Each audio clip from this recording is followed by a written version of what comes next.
জিও হ্যাশো বলে একটা নতুন ব্লগ শুরু করছি। চলো তোমাদেরকে আজকে আমাদের সাথে ঘুরিয়ে নিই সিডনি। প্রথমে ঘর থেকে রেডি হয়ে আমরা বেরোলাম মেলবোর্ন থেকে এভলন এয়ারপোর্টে। আমাদের ফ্লাইট ছিল এভলন এয়ারপোর্ট, কিন্তু আমরা ফিরবো টুলামারিনে। চলো বসে আছি ক্যাবের জন্য, একটা ক্যাব ক্যান্সেল করলো, তাও আবার কি ঘরের কাছে এসে, ঘরের দরজায় এসে। এটা আবার ফার্স্ট টাইম দেখলাম। তারপর মজা করছিল এবার কি করে পৌঁছাবো। তো আমি আজকে লিভ নিয়েছিলাম, বাট তাপসের আজকে অফিস ছিল। তো চলো তাপস অফিস করতে করতে মাঝখানেও কিছু ঘন্টার জন্য অফ নিয়েছিল ফ্লাইট টাইমটা, আর মাঝখানে বাড়ি থেকে এয়ারপোর্ট যেতে যতক্ষণ টাইম লাগবে। তো আমরা ওয়েট করতে করতে অলওয়েজ ব্যাগপত্র নিয়ে আমরাও বেরিয়ে পড়লাম সিডনির উদ্দেশ্যে। এয়ারপোর্টের কিছুটা মোমেন্ট, ফ্লাইটের কিছুটা মোমেন্ট আমাদের খুব পরিচিত একটা গানের সাথে, যে গানটা শুনলে আমাদের অস্ট্রেলিয়ার কথাই মনে পড়ে, কারণ এটা খুব পছন্দের আমাদের প্রত্যেকের মুভি, আর গানটা হয়েও ছিল যখন ওরা অস্ট্রেলিয়া এসেছিল।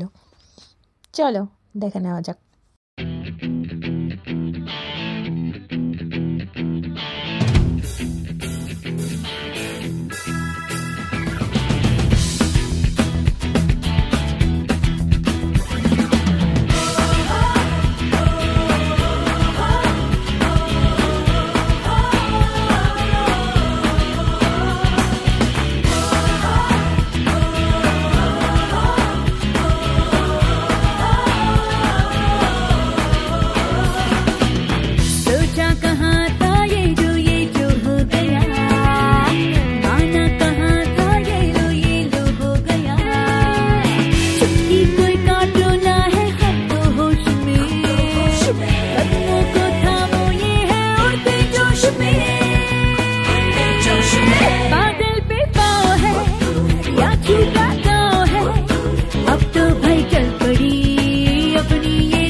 শুনতে শুনতে সেই অস্ট্রেলিয়াতেই সিডনিতে পৌঁছে গেলাম আমরা, মেলবোর্ন টু সিডনি।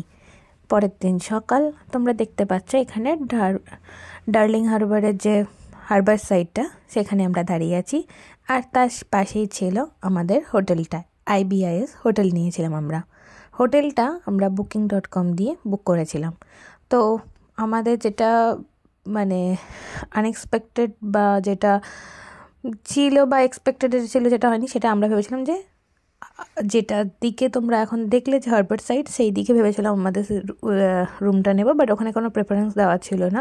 বাট যখন এসে আমরা বললাম, আমাদেরকেও রোড সাইডের ওপর আমরা রুমটা পেয়েছিলাম। চলো তার ভিতরটা দেখাই।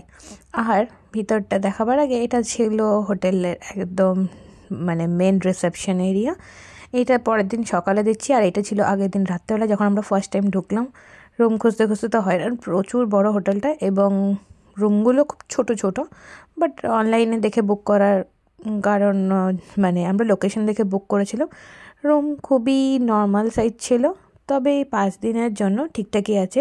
যেহেতু এটা 7th অ্যানিভার্সারি বলে আমরা এই ট্রিপটা করেছিলাম, বা এমনিই করেছিলাম। তো আমাদের একটা ওয়েলকাম ড্রিঙ্কস হিসেবে একটা ওয়াইন দিয়েছিল ছোট্ট সাইজে।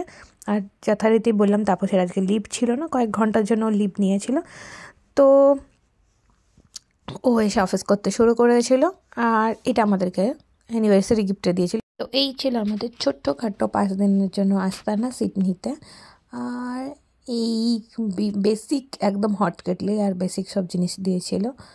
আর রুম মোটের উপর ঠিকঠাকই ছিল, বাট যেরকম পিকচারে দেখে বুক করেছিলাম আর যেটা অরিজিনাল পেয়েছিলাম অনেকটাই ডিফারেন্স। তো কী আর করা যাবে, কিছু তো করার নেই। বাট ভালোই, আমরা আমাদের এইটাকেই 5 দিনের জন্য ঘর বানিয়ে থাকার চেষ্টা করলাম। আর বাথরুম টাথরুম সবই নিট অ্যান্ড ক্লিন ছিল, কোনো কিছুতেই কোনো অসুবিধা হয়নি। তো চলো এরপরে এক এক করে আমরা রাত পেরিয়ে পরের দিন সকাল থেকে কী কী ঘুরবো সেগুলো আমি ছোটো ছোটো করে ব্লগে শেয়ার করব। তার আগে দেখে নাও, এখানে যেমন এখানে আমি মেলবোর্নে গিয়েও অনেক জায়গায় যখন ঘুরতে গেছি দেখেছি ছোটো ছোটো ওরকম ছোট্টো ছোট্টো সাইজের কাপ সাইজের দুধের দেয় 5টা 4টে করে। তো এখানে দিয়েছিল ওটা রিফিল হবে বলেছিল প্রতিদিন হিসেবে। তো তারপর অফিস করুক, আমি ফ্রেশ ট্রেশ হয়ে চললাম ঘুমোতে, কারণ অনেকটাই রাত্রি হয়েছিল এখানের তুলনায়, কারণ আমাদের ফ্লাইটটাই ছিল রাত্রেবেলায়, তখন অনেক রাত্রি হয়ে গেছিলো। এটা হচ্ছে পরের দিন সকালবেলায় ঘুম থেকে উঠেই ওই হট কেটলিতেই বানিয়ে নিয়েছিলাম একটা কফি, যেটা বানানো হয়েছিল অত্যন্ত তেতো বলতে গেলে, কেননা মানে কফির পরিমাণ বেশি হয়ে গেছে, দুধের পরিমাণ কম হয়ে গেছে। তারপরে আর কি, আমি তোমাদের ফ্রন্ট সাইডটা দেখাচ্ছি। এখানে যেটা এই জানলার যেটা কার্টেন টাইপের আছে, সেটা খুললে এরকম খুব সুন্দর নীল আকাশ, মেঘগুলো দেখো অপূর্ব সুন্দর লাগছে। এটা হচ্ছে মেন এন্ট্রান্সটা, যেটা দিয়ে ঢুকে আমরা হোটেলে এন্ট্রি করেছিলাম। এটা হচ্ছে সেই সাইডটা। তো এটা মানে রোড সাইড অবভিয়াসলি, কিন্তু ওই যেটা আমি হারবার সাইডটা চাইছিলাম সেটা হয়নি।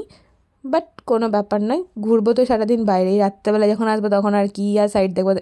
এখানে যেটা অভিজ্ঞতা করলাম, মেলবোর্নে অনেক রাত অবধি লোক থাকে, কিন্তু সিডনিতে খুব তাড়াতাড়ি বন্ধ হয়ে যায়। আর এই দেখো, আমরা এই সাইডের রুমটা চাইছিলাম। এইটা হচ্ছিল এদের যে রিসেপশনের পাশেই ছিল ডাইনিং এরিয়া, সেখান থেকে এটার ভিউ। এই যে হারবার সাইড, যেটা প্রথমে যখন শুরু করেছিলাম ভিডিওটা তখন দেখবে, তারপর ওই সাইডে হেঁটে যাচ্ছিলো, আর হোটেলটার একদম নিচে দিয়ে যাচ্ছিলো মেট্রো, সেটাও দেখাবো। তো যদি সিডনি এসে সিটিতে থাকা যায়, তাহলে এরকম ফ্রন্ট সাইডের রুম বা হোটেল নিলে খুবই ভালো, তাহলে সবটা প্রচুর এনজয় করা যায়, আর যেখানে খুশি যেতে পারো। কিন্তু এখানে মেলবোর্নের মতো সারা রাত জোরে সব কিছু চলে না, তাই জন্য একটা সার্টেন টাইমের পর ক্যাবই ভরসা, কারণ সবগুলো ফেরি বলো, সব মেট্রো বলো, সবই বন্ধ হয়ে যায়। তো এই যে আমাদের হোটেল থেকে জাস্ট বেরিয়ে হারবার সাইড বা পিরামিড বেজের পাশ দিয়ে দেখো নিচেই দেখতে পাচ্ছি যে হোটেলটা, আর এই নিচে দিয়ে একদম মেট্রো। তো মেট্রো স্টপেজও কাছে, বাঁ দিক ডান দিক দুটোতেই 2 মিনিট হাঁটলেই একদম মেট্রো স্টপেজ, মানে হোটেলের বাঁ দিকেও মেট্রো স্টপেজ আছে, ডান দিকে। আমরা দুটোতেই 2 দিন উঠলাম দেখার জন্য কোনটা কাছে, দেখলাম অলমোস্ট দুটোই সেম। তো যে বাঁ দিক ডান দিক তুমি যেখান থেকেই নেবে পেয়ে যাবে। তো আমি পুরো লিভ নিয়ে গেছিলাম, মানে 2 দিন শনি রবি প্লাস 2 দিন লিভ নিয়ে আমি গেছিলাম। বাট তাপসের ফুল অফিস ছিল, কিন্তু তাও যতক্ষণ পেরেছি তাও আমরা ঘোরার চেষ্টা করেছি, কারণ এটা আমাদের বলতে গেলে সেই থাইল্যান্ডের পর আমরা গেছিলাম পুরীর পর এটাই আমাদের ফার্স্ট ট্রিপ। মেলবোর্নে 2 দিন ঘুরেছি উইকেন্ড অবভিয়াসলি, যেখানে 2 জন মিলে ঘুরতে এসেছি, বাকি সবসময় ওই যে পিছনে দেখতে পাচ্ছে হোটেলটা। তো এটা খুব একদম মেন লোকেশনে। তো এই জন্যই আমরা এটা চুজ করেছিলাম। তো সবাই খুব ভালো থেকো, সুস্থ থেকো। দেখা হবে পরের দিনের পরের ব্লগটা নিয়ে, সিডনি ব্লগ নিয়ে। ততক্ষণের জন্য টাটা, বাই।